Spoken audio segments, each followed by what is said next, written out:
Hello, it's Lena. Would you like to know what my evening gown and these plants have in common? Most of this was secondhand. Today I'm going to show you how to add glamour and style to your plants and on a budget.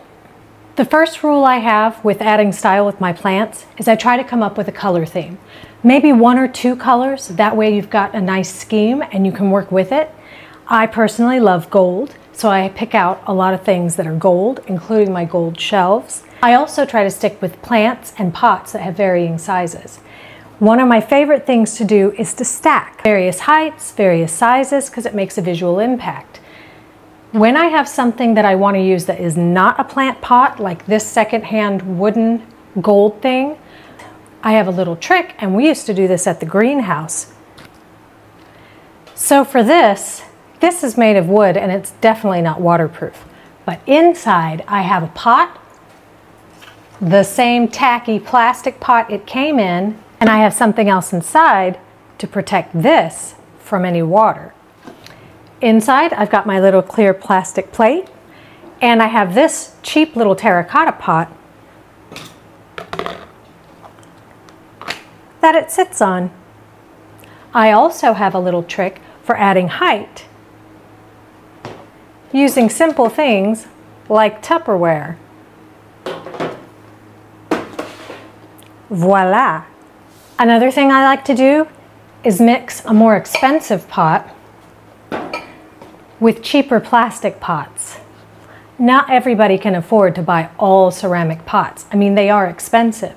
So if you can mix some inexpensive pots with some better pots, nobody's going to know the difference. I also like to add a little bit of glamour with good lighting. This is a full spectrum lamp. It helps the plants, especially in the winter, and it adds a little bit of glamour.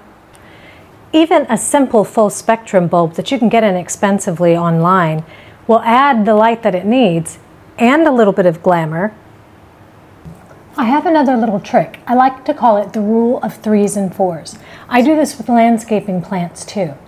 Pick 3 things that you really like, then add 4 more around it, because it gives you depth and perspective.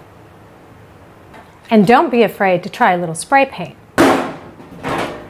Garage sale finds can turn into stylish finds. When picking a color scheme, make sure you stay in the same tone. If you pick a certain color, try to pick colors that are in the same tonal family. Here's what I mean. These are all a shade of turquoise, but they're all kind of a gray, cool colored turquoise. This is also turquoise, but it's in a totally different tone and it's not going to match. Oh, just having a bit of tea. You know my favorite store, right? Goodwill. For unexpected things you can use under your plants that are a little more glamorous than plastic. Goodwill. Goodwill. Goodwill. If you put cheap plastic pots in matching sets and a glamorous plant inside, it still works. Anyone's houseplants can have style without breaking the bank. Check out my next video on cleaning up quick and easy. Have fun gardening, guys!